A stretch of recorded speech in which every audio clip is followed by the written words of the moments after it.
네, 증시 대담입니다. 미국의 대선 투표와 개표가 한창 진행 중인 가운데 이번 주 후반에 또 FOMC가 있습니다. 이후에 그리고 이 두 이벤트를 집중하는 이유는 아무래도 국내 시장, 특히나 수출 시장이 어떻게 흘러갈지에 대한 고민 그리고 전망이 있기 때문입니다. 특히 이 수출 증가율에서 빼놓을 수 없는 게 바로 반도체입니다. 그림을 보면서 말씀을 좀 드려보면 보시는 차트는 이 음영 처리된 부분이 전체 수출에서 반도체가 차지하는 비중이라고 보시면 됩니다. 한 10년 전부터 이 음영 처리된 부분이 좀 급등했다고 볼 수 있는데 평균적으로는 한 20% 됩니다. 그러니까 우리나라 수출에서 한 5분의 1은 반도체와 관련된 전체 수출 품목이라고 보시면 될 텐데요. 빨간 선은 반도체 수출 증가율, 그리고 이 파란 선은 전체 수출 증가율입니다. 폭 자체는 반도체의 진폭이 큰 것은 맞지만 전체적인 방향성은 수출 증가율과 반도체 수출 증가율, 어쩌면 그 안에 있는 품목이기 때문에 같을 수밖에 없습니다. 레벨 자체가 그렇게 나쁘진 않습니다. 그러나 시장에서 주목하고 있는 부분은 바로 이런 이 증가율의 둔화에 있습니다. 수출 증가율, 반도체 수출 증가율 같은 경우에는 올해 2월에 이미 고점을 기록하고 내려와 있는 상황입니다. 흔히 얘기하는 Winter is coming이라는 보고서를 썼었던 모건 스탠리의 보고서도 사실은 이 반도체 수출 증가율이 하락하는 폭을 보면서 적어도 내년 초중반, 길면 내년 후반까지도 반도체 레거시 제품 위주로는 좀 둔화될 수밖에 없다라는 얘기들이 나오곤 있습니다. 이런 상황에서 우리 어떤 식의 전략이 필요할까요? 그래서 증시 대담에서는 수출, 그중에서도 반도체에 대해서 자세히 다뤄보도록 하겠습니다. 더불어 삼성전자와 SK하이닉스는 이런 상황에서 디커플링이 되고 있는데 더 벌어질지 아니면 수렴이 될지까지도 자세히 짚어보도록 하겠습니다. 증시 대담, 지금 바로 시작하겠습니다.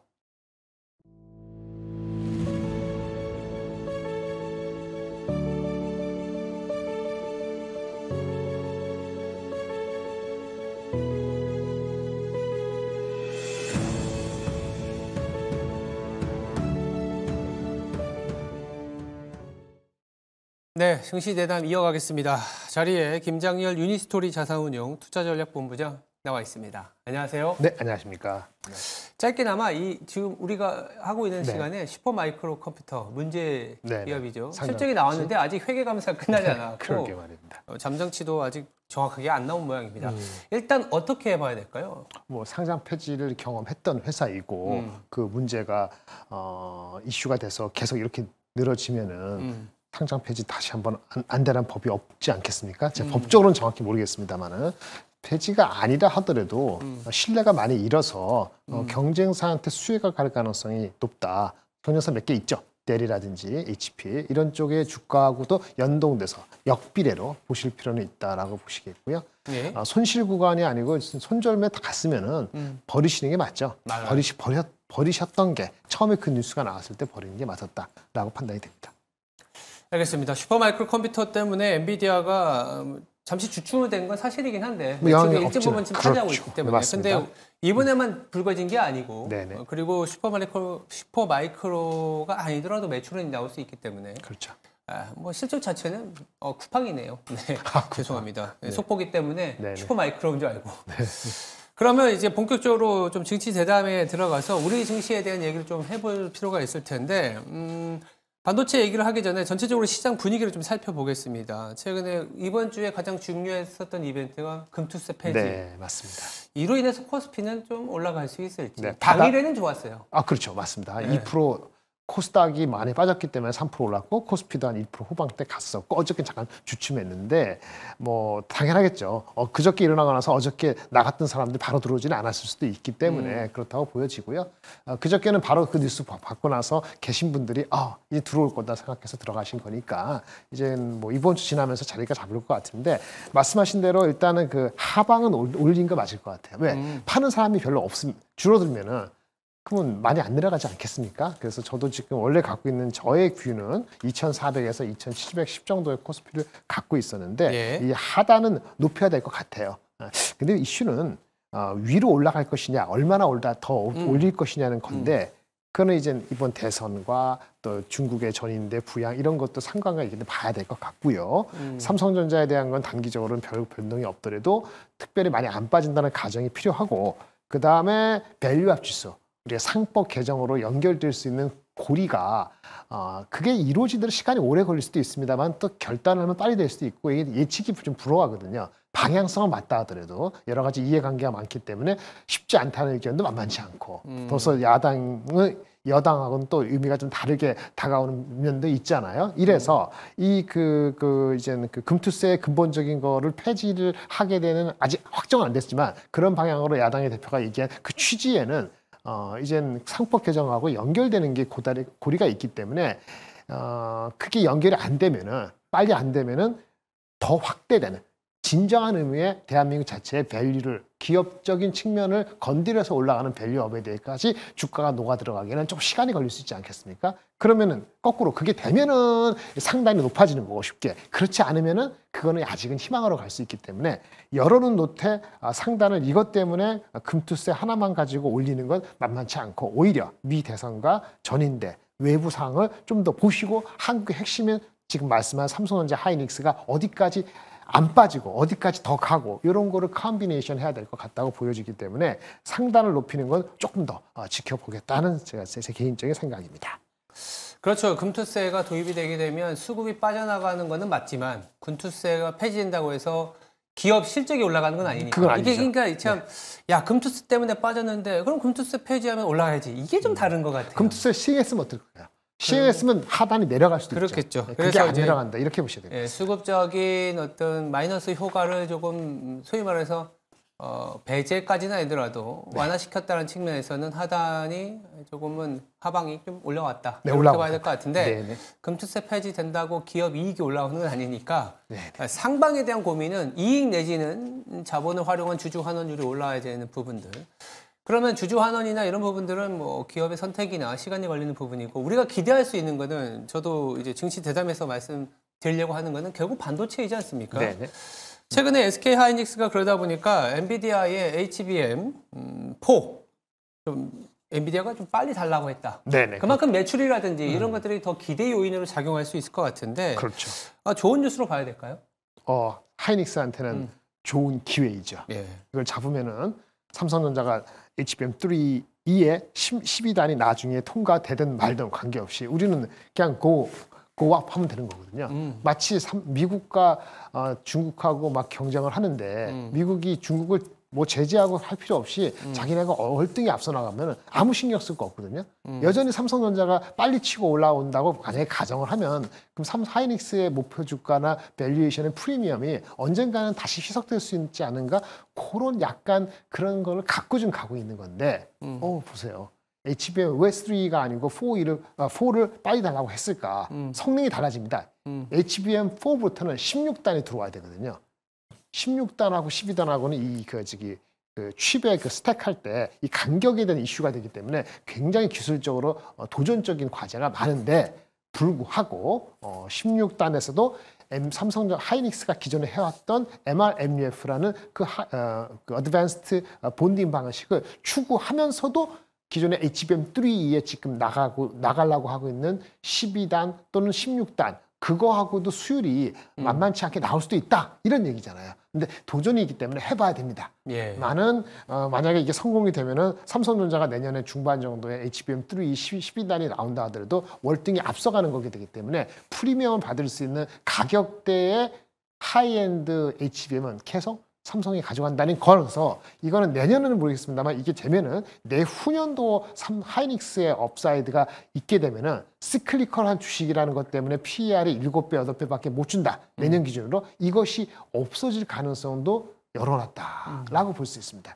그래서 그런 측면에서는 밸류에이션 업사이드 측면에서 4분기하고 1분기 어닝에 대한 게 아니고 밸류에이션 업사이드에 대해서 시간이 지나면서 어떻게 이것이 프로그레스가 확인되냐에 따라서는 밸류에이션 프리미엄이 붙을 수가 있습니다. 그렇다고 뭐 7, 8배 가던 게 12배 될 수는 없습니다만, 항상 목이라고 생각했던 7, 8배를 했을 때 한 22만 원, 25만 원 정고점 밑에 이것이 뚫어질 수 있는지 여부는 시클리컬한 특성을 지나가고 나서의 큰 과제가 어떻게 되는지, 잘 지휘할 필요가 있고요. 이것이 시가총액이 이제 삼성전자, 하이닉스가 줄였기 때문에 네. 코스피에도 예전보다는 분명히 영향이 큽니다. 그렇죠. 그래서 뭐 SK 하이닉스는 이렇게 소위 말해서 치고 나가고 좋은 그림으로 만들어져 가고 있는데 또 이렇게 얘기하면 삼성전자 얘기를 안 할 수가 있습니다. 아까 말씀하신 것처럼 둘 간의 시총이 굉장히 좁아졌고 네. 삼성전자가 코스피 기준으로 봤을 땐 전체 차지하는 비중이 15% 언더로 내려가고 있더라고요. 아, 그렇습니까? 네, 맞아요. 18%, 17%. 아니에요. 많이 내려왔어요. 네, 예. 그래서 삼성전자 얘기를 안 할 수가 없는데 실적 발표에서는 그래도 HBM 성장에 대한 로드맵을 조금은 내비치긴 했습니다. 맞습니다. 유의미한 진전이 있을까요? 유의미한 진전보다도 노력을 하고 오늘도 보니까 중앙일보에서 신문이 나왔고 지난 일주일 전에도 조직에 대한 얘기가 언급이 됐었고 조금씩 여러 가지- 빨라지고 뭔가 네. 움직이고 있는 것 같긴 맞습니다. 해요. 그 특히 DS 부문의 파운드리에 대해서도 구조조정도 오픈 좀 마인드. 있고. 그러니까 파운드리에 집중 안 하고. 음. 그래서 파운드리는 우리가 HBM 할 때 밑에 있는 베이스 다이를 TSMC한테 맡길 수도 있다는 식으로 오픈 워낙 마인드. 수율이 안 나오니까 어쩔 수 없는 선택이죠. 비용만 계속 나갈 때 맞습니다. 맞습니다. 그래서 그런 걸 인식했다는 저는 긍정적인데 그런 게 이제 유의미한 진전이라고 한다면 그렇게 볼 수도 있지만 투자가들 입장에서는 그거 이상으로 바라볼 텐데 제가 말씀드리는 삼성전자가 보여줘야 될 거 우리 주가가 올라가는 게 중요하잖아요. 오늘은 뭐 장이 올라가면 같이 그럴 올라갈 수 수는 있겠죠. 있지만은 네. 그거는 기본적으로 HBM3E 지금 12달러 가고 있는 것의 생산성 이른바 수율이 의미 있게 올라가야 되는데요. 이게 만만치가 않습니다. 30%대로 알려지고 있는 수율이 이게 한 50% 정도는 나와야 될 것 같은데 50에서 60%요 사이에 나오려면 하이닉스의 초반하고 비슷한데요. 하이닉스 이거 넘었다는데 그 12단 쌌잖아요. 그럼 매 단마다 쌀 때 한 94% 일드가 나와서 곱하기 하면 50% 넘는 거거든요. 그게 안 되니까 지금 30% 나오는 거예요. 이게 시간이 많이 걸릴 것 같은데. 그래서 이게 얼마나 빨리 됐냐 이걸 증명해야 됩니다.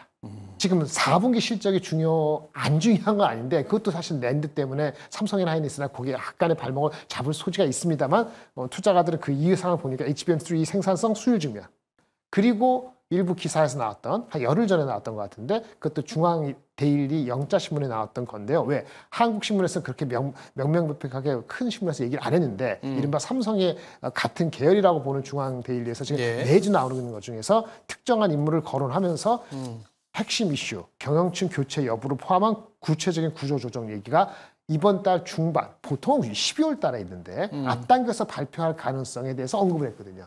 이것이 발표가 안 되거나 발표했는데 뭐 생각보다 시장에서의 밑에 평가가. 뭐 팀장들 교체하거나 뭐 부문장 교체하는 정도로만 된다면 과연 그거를 충족할까? 그 측면에서 두 가지 쉽지 않은 과제가 남아 있고요. 이걸 보여준다면 그러면 이제 주가 레벨은 앞자리는 분명히 확실히 바뀌어서 안착할 가능성이 있고요. 그렇지 않으면은 외국인이 많이 팔았기 때문에 더 안 팔아서 버티는 조정 국면의 연장선상에서 아웃퍼폼을 하기는 조금 더 기다려야 되는 많이 이런 상황이 될 가능성이 조금 더 커 보입니다.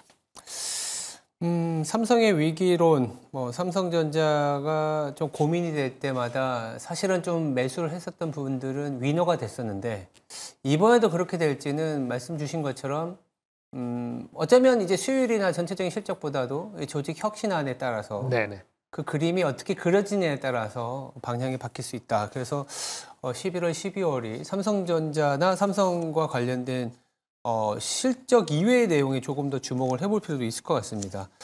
그러면 좀 주가에 조금 더 주목해 보면 일단 삼성전자와 SK 하이닉스 주가가 뭐 시총이 줄어든 이유는 하나는 빠지고 하나는 올라와서 그런 거지 않습니까? 그렇죠. 이게 소위 말해서 디커플링인데 네, 디커플링이죠. 이게 언제까지 이어질까요? 아까 말씀드린 생산성 수율하고 조직 혁신이 나오면은 둘이 컴비네이션 되면은 단기적으로 하이닉스가 부정적 영향을 받죠.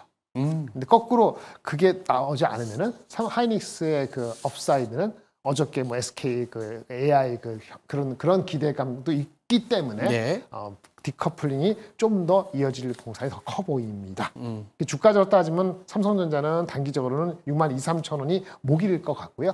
내려가면은 5만 원 초반까지 내려갈 수도 있고 하이닉스는 전고점 비슷하게 가려는 탄력을 가는데 하이닉스의 단점은 얘네들도 랜드 가격에 내려가는 거에 영향을 받아서 4분기 실적이 아주 판타스틱하지는 않다는 게 속도의 조절이 될 것 같고요. 이렇게 말씀드릴게요. 삼성전자가 PBR 1배고 하이닉스가 PBR 1.4배니까 뭐가 싸냐 그러는데 ROE가 다르죠. ROE가 다르죠. 하이닉스는 내년에 이익이 한 15% 빠지더라도 20% 후반은 나오고요. 20% 후반에 1.5배가 안 되는 거하고 10%가 될까 말까 한 게 일비하고 다 똑같을 수 없고. 20% 후반이 싼 거죠. 그렇죠. 거꾸로 PER을 보더라도 하이닉스가 30조고 삼성전자가 45조면은 어닝이 1.5배 차잖아요. 근데 지금 시총 차이는 여전히 3배지 않습니까? 근데 하이닉스는 시크리컬하기 때문에 내후년에 어떻게 될지 모른다는 그런 것 때문에 디스카운트 받았는데 아까 말한 것처럼 도미넌스가 계속된다면 얘기가 달라지는 겁니다. 알겠습니다. 그럼 끝으로 우리가 이제 대선을 바라보고 이 반도체 얘기까지 나온 거는 미국의 대선이 끝나면 또다시 중국을 견제하는 뭐 이제 포괄적으로 본다면 이제 글로벌 무역이 조금은 뭐 다시 무역 전쟁, 무역 견제, 그렇죠. 무역주의 이런 상황에서 이 반도체는 또 어떻게 대응을 해야 될까요? 일단 누가 되느냐가 중요하긴 합니다.